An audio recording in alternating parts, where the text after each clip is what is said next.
हरे कृष्णा। श्रीमद् भगवत गीता अध्याय 2 सांख्य योग श्लोक 34। अकीर्तिं चापि भूतानि कथयिष्यन्ति ते अव्ययाम् संभावितस्य चाकीर्तिर्मरणादतिरिच्यते। श्री कृष्ण भगवान अर्जुन से कहते हैं, लोग सदैव तुम्हारे अपयश का वर्णन करेंगे। सोच लो, अगर तुमने युद्ध नहीं किया तो हमेशा लोग तुम्हारे अपयश का वर्णन करेंगे, यानी कि तुम्हारी बेइज्जती करेंगे, बताएंगे युद्ध लड़ने के पहले ही हार चुके थे तुम तो। और सम्मानित व्यक्ति के लिए अपयश तो मृत्यु से भी बढ़कर है। जिसका बहुत सम्मान होता है ना, उसकी अगर बेइज्जती हो ना तो मृत्यु से भी ज़्यादा बढ़कर के वो बात हो जाती है। और योद्धा के लिए तो इससे बड़ी और क्या बेइज्जती होगी कि वो लड़ा ही नहीं, लड़ने के पहले ही वो हार गया। इससे बड़ी और क्या बेइज्जती हो सकती है। इस श्लोक को हम अपने जीवन में लगा करके देखते हैं। सम्मानित, कौन सा सम्मान? जो दुनिया देती है हमें, या फिर जिस आत्मा को हमने समझा है उस आत्मा का सम्मान।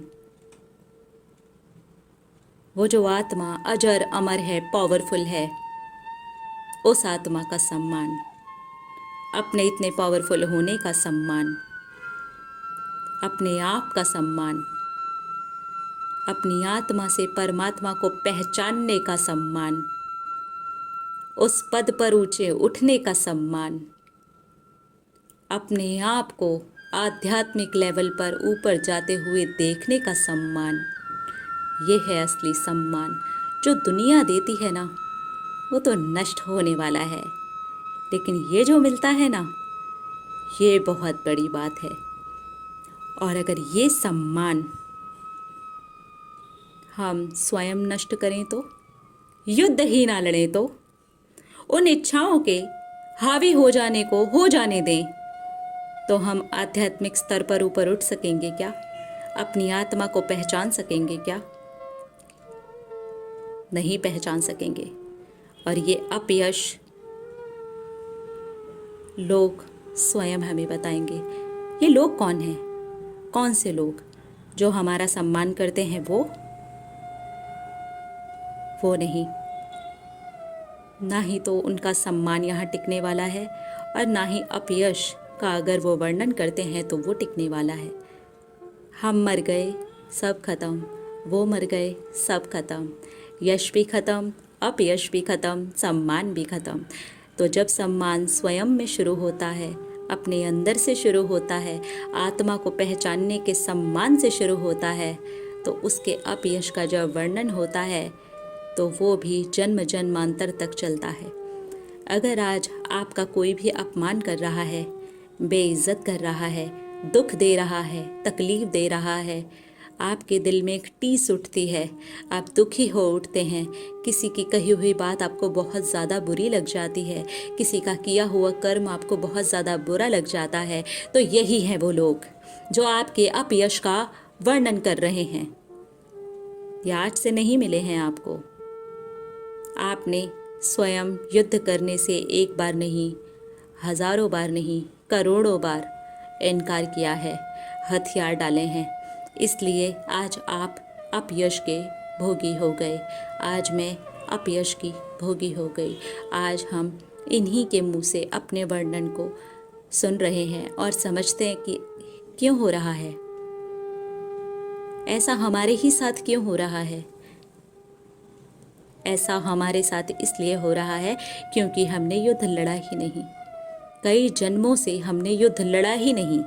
इच्छाओं को इतना ज़्यादा हावी हो देने दिया, इतना ज़्यादा बुरी आदतों को अपने ऊपर हावी होने दिया, अपने ऊपर बुरे से बुरे विचार को हावी होने दिया कि आज ये लोग हमारे अपयश का वर्णन कर रहे हैं, और ये जन्मों जन्मांतर तक चलता रहेगा। आज ही अगर हमने इसे नहीं रोका तो, आज ही अगर हमने स्वयं को नहीं पहचाना तो, आज ही कुछ इच्छाओं के विरुद्ध हमने लड़ना नहीं सीखा तो अगर इच्छाएं हमें परेशान कर रही हैं, दुखी कर रही हैं, तो हमें लड़ना होगा, वरना इस तरह से लोग हमें मिलते रहेंगे और जन्म जन्मांतर तक हमारा अपयश का वर्णन करते रहेंगे और हम ये समझ ही नहीं पाएंगे कि ऐसा क्यों हो रहा है, किस कर्म की सजा मिल रही है, ऐसा हमारे साथ ही क्यों होता है, ऐसा मेरे साथ ही क्यों हुआ। वजह हम स्वयं हैं। हमने युद्ध ही नहीं लड़ा, हमने हथियार ही डाल दिए। तो आज से हथियार नहीं डालने हैं। अगर इच्छा परेशान कर रही है, दुखी कर रही है, मुझे तकलीफ हो रही है इच्छा से, तो फिर मुझे आगे के लिए तैयार रहना पड़ेगा कि लोग मेरे अपयश का वर्णन करेंगे अगर मैंने आज अभी इसी वक्त युद्ध नहीं किया। तो हमें उठना चाहिए। अगर इच्छाएं हावी होती हुई दिख रही हैं तो, अगर बुरी आदतें हावी होती हुई दिख रही हैं तो, अगर बहुत विचार हैं हमारे अंदर, हमारे दिमाग के अंदर निरंतर चलते रहते हैं, अगर अभी युद्ध नहीं किया तो लोग हमारे अपयश का वर्णन निरंतर करते रहेंगे और एक जन्म नहीं, जन्मों जन्मांतर तक ये चलता रहेगा, क्योंकि आत्मा अजर अमर है। ये पोटली बंद करके जाने वाली है। युद्ध अगर हमने यहीं करके छोड़ा तो सही, नहीं छोड़ा तो भी सही। यश और अपयश दोनों हमारी मुट्ठी में है, हमारे हाथ में है। इसीलिए हम सबको अलग अलग लोग मिलते हैं हमारे कर्मों के अनुसार। कोई हमें सुख देता है, कोई हमें दुख देता है। सुख मतलब यश, दुख मतलब अपयश।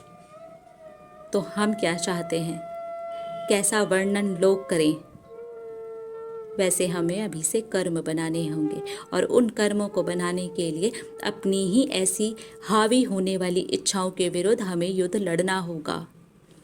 हमें बुरी आदतों के विरुद्ध युद्ध लड़ना होगा, अपनी काम वासनाओं के विरुद्ध युद्ध लड़ना होगा, निरंतर चलने वाले विचारों के विरुद्ध युद्ध लड़ना होगा। हमें युद्ध लड़ना होगा, हमें स्वयं का अर्जुन बनना होगा। सारथी सामने खड़े हैं हमारा हाथ पकड़ने के लिए। हमें एक एक श्लोक में इतनी गहरी गहरी बात बता रहे हैं कि अगर हमने एक एक श्लोक की एक एक गहरी बात को पकड़ लिया, जीवन हमारा तर जाएगा। युद्ध करेंगे हम, लड़ेंगे हम और जीतेंगे भी हम, क्योंकि सारथी श्री कृष्ण भगवान हमारे साथ हैं। मिलेंगे अगले श्लोक में और देखेंगे हमारी श्रीमद् भगवत गीता हमें क्या शिक्षा दे रही है। हरे कृष्णा।